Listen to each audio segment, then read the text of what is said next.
अस्सलामुअलैकुम दोस्तों, कैसे हैं आप सब लोग। उम्मीद करता हूँ आप सब लोग खैरियत से होंगे। लास्ट वीडियो में मैंने आपको पाकिस्तान मिलिट्री एकेडमी में एज अ कमीशन ऑफिसर भर्ती होने का पूरा सिलेक्शन प्रोसीजर बताया था।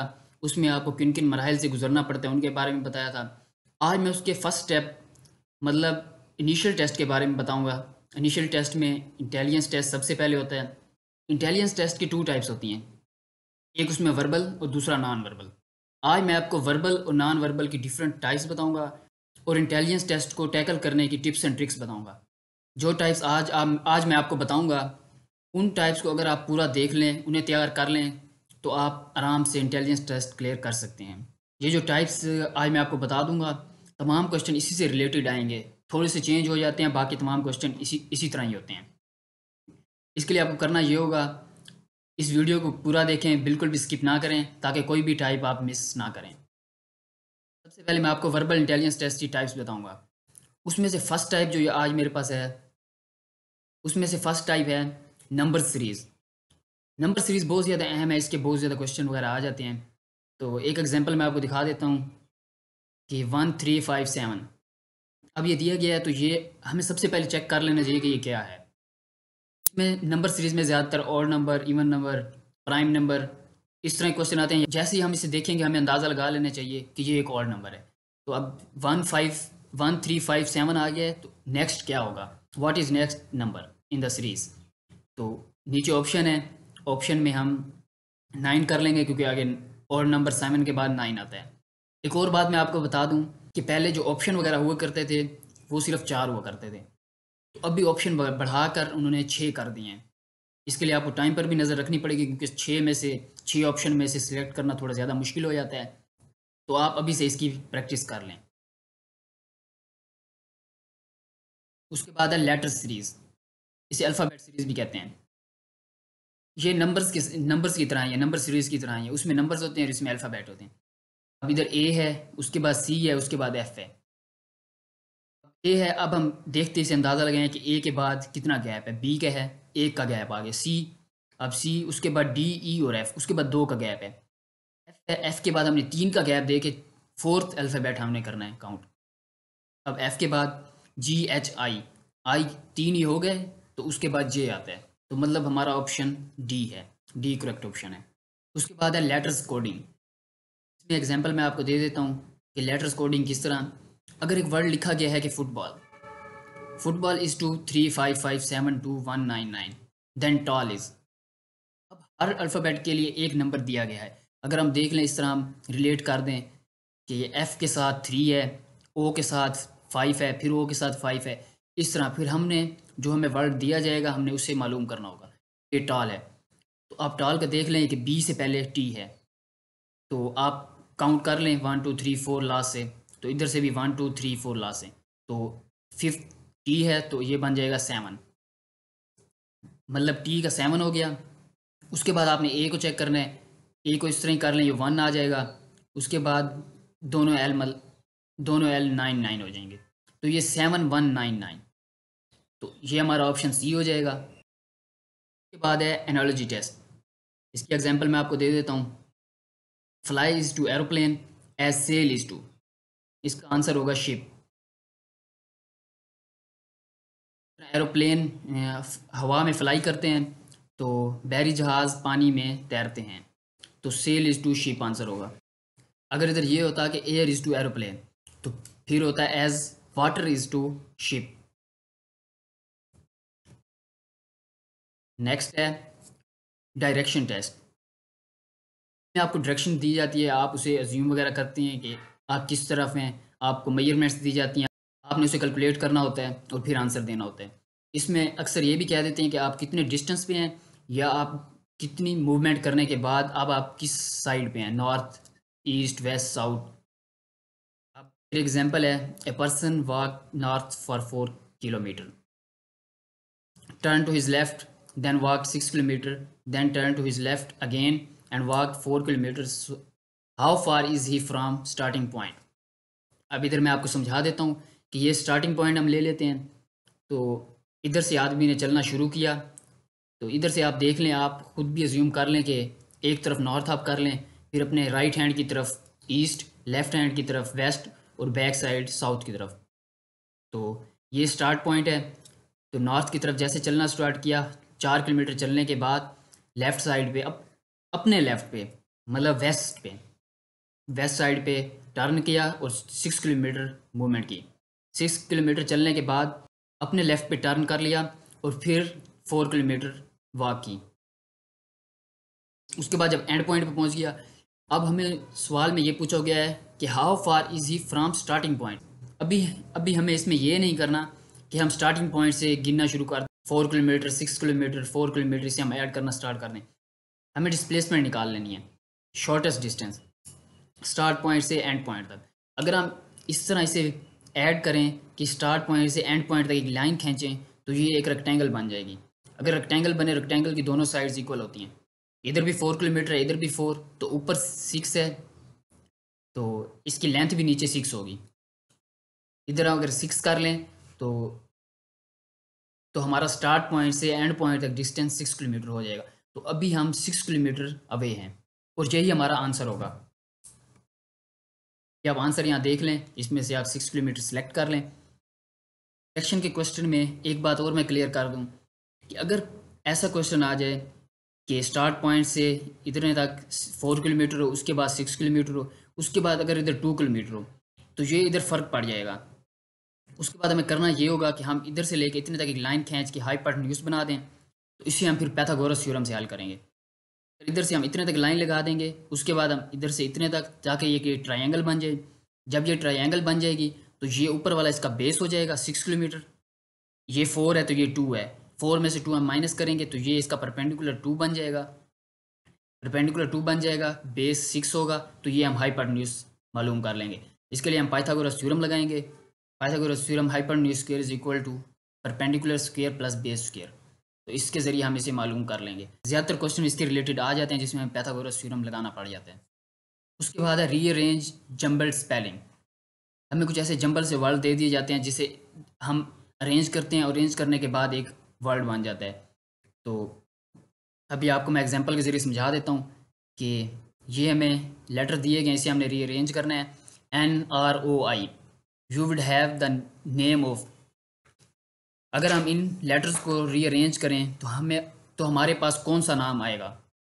इंसान का नाम आएगा, जानवर का नाम आएगा, किसी मेटल का आएगा, किसी शहर का, किसी मुल्क का, किसी रियासत का, किसी स्टेट का भी आ सकता है।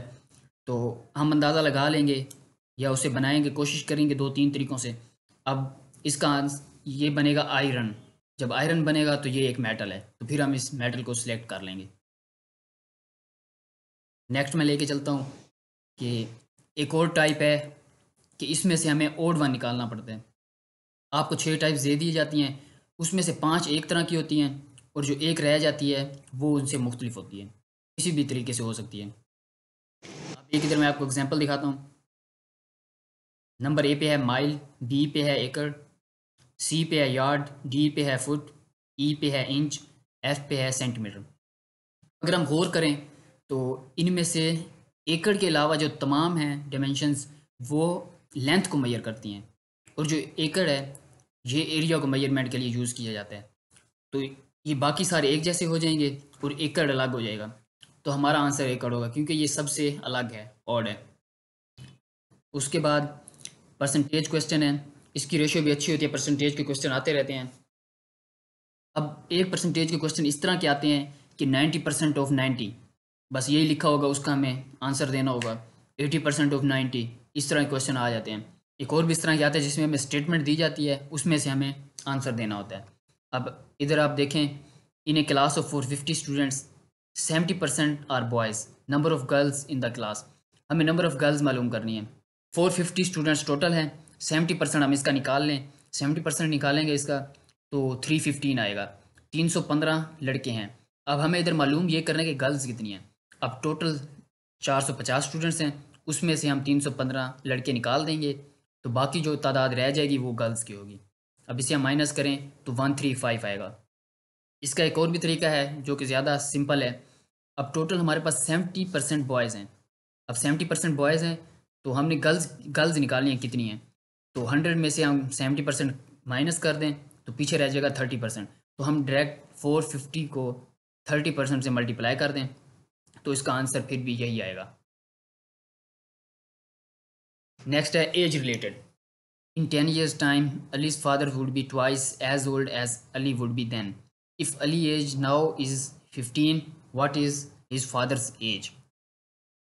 अब इधर ये कह रहे हैं कि 10 साल बाद अली के फादर की एज उससे 2 गुना होगी। अगर अली की एज अब 15 है तो उसके फादर की एज क्या है। अब अगर 10 साल बाद डबल होगी तो अभी भी तो वही डबल होगी ना। अगर अभी 15 साल है तो हम इसे अभी से ट्वाइस कर देते हैं तो अभी की डेट तो अभी की एज अली के फादर की आ जाएगी। अब इधर 15 साल अली की है तो इसे अगर हम ट्वाइस करें तो 30 साल आ जाएगी। तो 30 ईयर्स अली के फादर की एज है। बाद है रिलेशन टाइप। इसमें आपके जितने भी रिलेटिव्स हैं उनके साथ आपको रिलेट करके दे दिया जाता है। अब ये एक मैं एग्जांपल के ज़रिए आपको समझाता हूँ। A and B are brothers, C and D are sisters, A son is D's brother, how is B related to C. A और बी दोनों भाई हैं, सी एंड डी दोनों बहनें हैं। अब जो ए का बेटा है वो डी का भाई है। तो हमें ये मालूम करना है कि बी और सी के दरमियान क्या रिलेशन है। अब जो ए का बेटा है तो वो डी का ब्रदर है। तो मतलब सी और डी और ए का बेटा ये आपस में बहन भाई हैं और इनका फादर है ए और ए बी का भाई है। जब आपस में ए बी और भाई होंगे और ए इन सब का फादर होगा तो बी इनका अंकल होगा। अब इधर ये है कि how is B related to C, तो बी सी का अंकल होगा। तो इसका राइट आंसर है आंसर बी, अंकल। नेक्स्ट मैं लेके चलता हूँ आपको, वो है प्रॉफिट एंड लॉस। इसमें प्रॉफिट एंड लॉस की परसेंटेज भी पूछ ली जाती है या ये पूछा जाता है कि कितना प्रॉफिट हुआ या लॉस हुआ। आपको एग्जांपल बताता हूँ। A shopkeeper buys a book in 100 rupees and sells it in 120 rupees, what is his profit और लॉस परसेंटेज। अब एक शॉपकीपर बुक ले लेता है 100 रुपीज़ की, उसे 120 रुपये में सेल करता है। उसका हमें प्रॉफिट परसेंटेज या लॉस परसेंटेज निकालना है। अब जो उसकी कीमत ख़रीद है वो उसकी कीमत फ़रोख्त से कम है। जिस तरह कि उसने ख़रीद 100 रुपये में की और बेची 120 की, तो हम 120 में से 100 को माइनस करेंगे तो 20 रुपये आएगा। 20 रुपये उसका प्रॉफिट है। अगर उसने 100 रुपीज़ की बाय की होती और 80 रुपये की बेची होती तो फिर उसका लॉस होता, फिर हमें लॉस परसेंटेज निकालनी होती। 20 रुपीज़ शॉपकीपर का प्रॉफिट है तो प्रॉफिट परसेंटेज हम निकाल लेंगे। Profit over buying price into 100, 20 over 100 into 100 करेंगे 20% उसका प्रॉफिट आ जाएगा, प्रॉफिट परसेंटेज। उसके बाद है टाइम सीक्वेंस रीजनिंग। इसकी एग्जांपल ये है कि महीने का चौथा दिन अगर फ्राइडे है तो 28वां दिन क्या होगा। इसके लिए अगर हम गिनना स्टार्ट कर दें तो बहुत सारा टाइम लग जाएगा। सिंपल ट्रिक ये है कि हर उस दिन के बाद सातवां दिन वही दिन दोबारा होगा। अब अगर 4 डे फ्राइडे है तो फोर्थ में हम 7 ऐड करें तो ये 11 बन जाएगा। तो 11 डे ऑफ मंथ भी फ्राइडे होगा। इस तरह हम डायरेक्ट अगर हम अंदाज़ा लगा लें 28 है तो हम 7 3 21 कर लें, 4 में हम 21 जमा करें तो ये बन जाएगा 25। तो महीने की जो 25 डेट होगी तो उस दिन भी फ्राइडे होगा। तो अब हम बिल्कुल करीब आ चुके हैं 25, उसके बाद 26 27 28 3 दिन रहते हैं। जल्दी जल्दी से हम चेक कर लेंगे कि 28 कौन सा दिन बनेगा। तो 28 बनेगा मंडे, क्योंकि 25 को फ्राइडे हो गया, 26 27 28 तो सैटरडे संडे और मंडे, 28 को मंडे होगा। बाद है common sense and brain test. एक मैं बात आपको और बता दूं कि ये जितने भी क्वेश्चन होते हैं इसमें टाइम कम होता है, उसकी वजह से कैंडिडेट्स बहुत ज़्यादा स्पीड में काम करते हैं। कुछ पजल भी हो जाते हैं, टेंशन में आ जाते हैं कि हम किस तरह तमाम क्वेश्चन को हल करें। तो आप बिल्कुल अपने दिमाग को ओपन रखें, कॉन्फिडेंट रहें। 50% से ज़्यादा ऐसे सवाल होते हैं जिनका जवाब उसी के अंदर मौजूद होता है। अब एक मैं इधर सवाल आपको दिखाता हूँ। What occurs twice in week, once in year but never in month.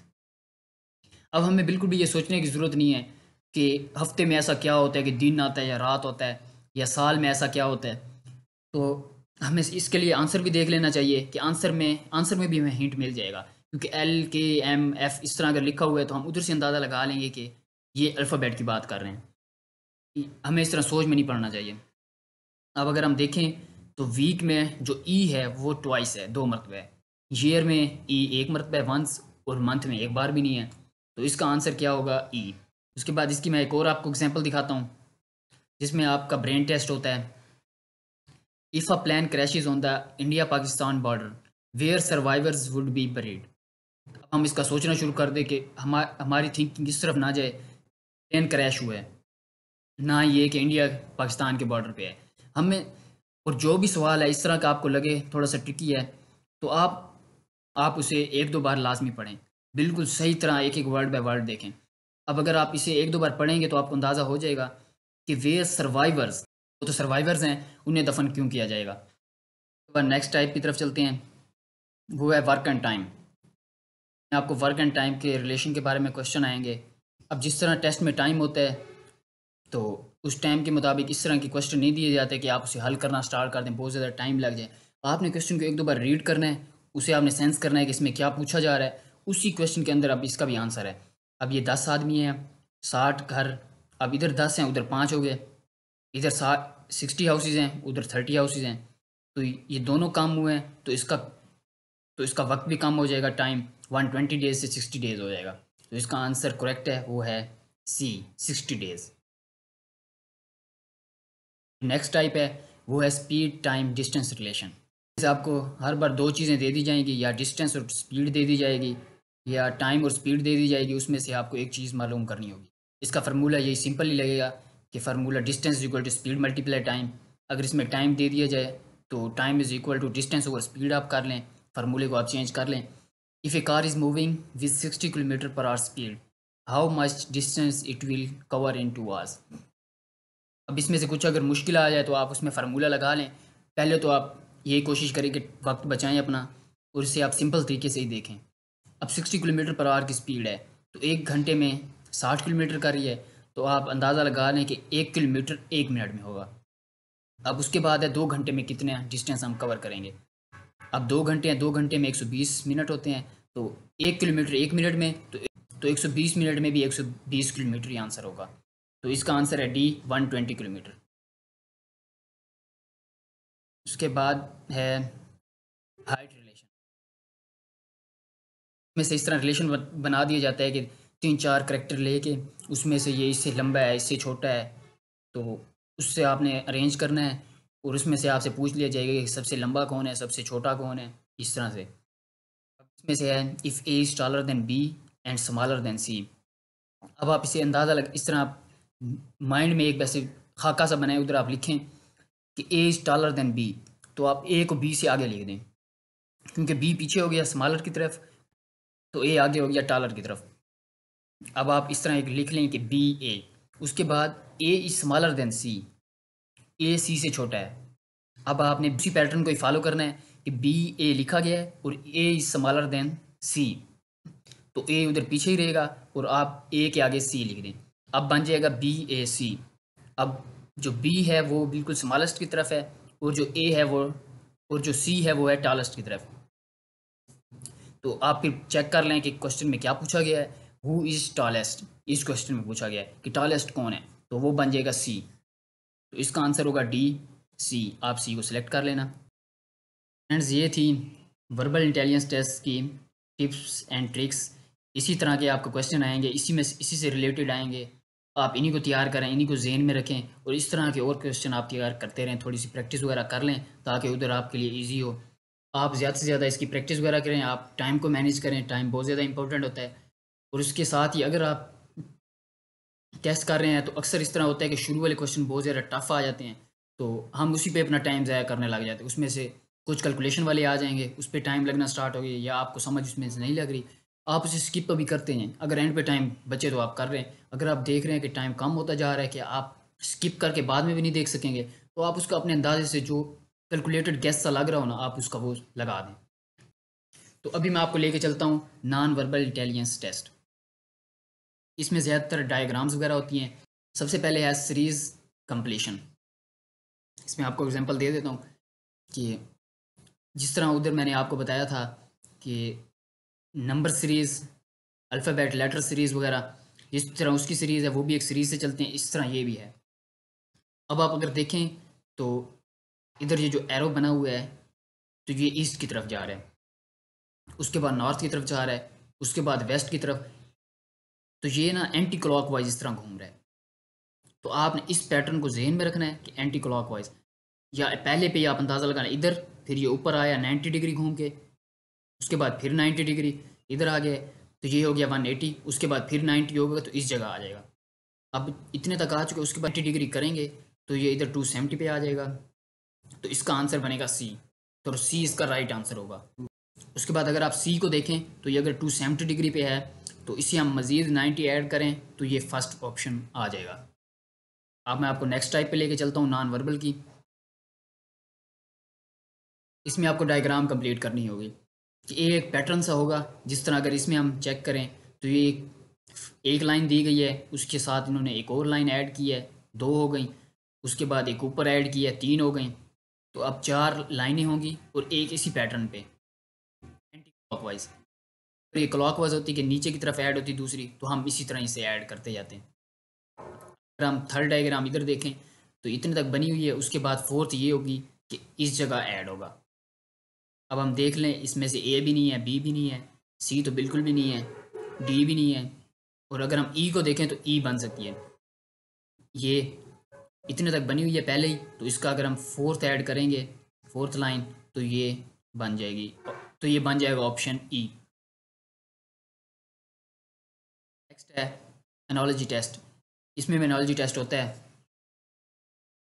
Example ये है कि डायग्राम्स दी जाएंगी, उसमें कन्वर्जन होगी कि पहली डायग्राम है वो इस तरह थी तो इस तरह हो गई है, पहली डायग्राम है तो ये इस तरह है तो ये किस तरह होगी। आपने पिछली को ही देख के पहले वाली को उसमें कन्वर्ट करना है। अब अगर आप सी को देखें, सी की डायग्राम वगैरह तो चेंज है, सर्कल है, लेकिन चेंज उस तरह ही होगा जिस तरह ए बी में कन्वर्ट हुआ है। अब आप सी को, सी की शेप अगर आप नीचे दे लेके आए तो एक जगह ही सर्कल है और वो वाइट से ब्लैक हो गया है, तो आप ए को सिलेक्ट कर लें, इसका आंसर ए करेक्ट है। उसके बाद नेक्स्ट स्टेप है लॉजिकल रीजनिंग। इसमें यह होगा थोड़ी बड़ी सी शेप बना दी जाएगी कि 3 स्टेप के मुताबिक। अब इसमें 2 तरीके होते हैं, एक कि लेफ़्ट से राइट की तरफ, फिर आप अप एंड डाउन देखें, तरीके से भी ये सीक्वेंस सा बन सकता है। अगर आप देखें कि एक बॉक्स में ऊपर इधर सर्कल है, उसके बाद दूसरे में नीचे है, अब इन दोनों की डायरेक्ट पोजीशनें चेंज कर दी गई हैं, इधर है और इधर है, और जो इसका थर्ड वन है उसमें इन दोनों जो दूसरे कॉर्नर्स रह गए थे उनमें ये सर्कल्स आ गए हैं। अब आप नीचे हैं, दूसरे में भी यही है, इधर है, उसके बाद इधर है, अब इन दोनों जगहों पे नहीं होगा, चेंज कर दिया जाएगा, इन दोनों पे आ जाएगा। इधर आप देख सकते हैं इस तरह कन्वर्ट हो गया है। अब आप थर्ड वन पे आ जाएं, इधर सर्कल है, इसमें बॉक्स है, अब ये दोनों अपनी जगह चेंज कर लेंगे, अब ये नीचे आ जाएगा और ये बॉक्स ऊपर चला जाएगा। तो ये वाली डायग्राम सी, अब आप सी को देखें, ये उन्हीं की तरह ही बनी हुई है, तो आंसर सी इसका करेक्ट होगा। इसमें भी ऑड वन आते हैं और ये अच्छे खासे इसमें से क्वेश्चन आ जाते हैं कि इसमें से ऑड वन कौन सा है। तमाम डायग्राम्स देखें, सिर्फ सी को छोड़ के बाकी तमाम क्लोज शेप हैं, और जो सी है वो ओपन शेप है, तो इसका आंसर होगा सी, क्योंकि ये बाकी सबसे अलग है, ऑड है। यहाँ पर हम अपनी वीडियो का एंड करते हैं। इससे नेक्स्ट वीडियो में आपको एकेडमिक्स टेस्ट के इंपॉर्टेंट क्वेश्चन के बारे में बताऊंगा, उसमें जितने भी पार्ट हैं उसके बारे में बताऊंगा। उम्मीद करता हूँ कि आपकी वीडियो अच्छी लगी होगी, आपको इससे बहुत कुछ सीखने को मिला होगा। अगर आप चाहें तो इस चैनल को सब्सक्राइब कर लें और बाकी वीडियो आपको इस तरह मिल जाएंगी। उसके साथ वीडियो को दोस्तों के साथ शेयर करें, अगर आपको पसंद आई है तो लाइक भी कर लें। और उसके साथ ही अगर आपको कोई भी क्वेश्चन इससे रिलेटेड हो, कोई भी आपको दुश्वारी पेश आए, तो आप कमेंट सेक्शन में कमेंट कर दें।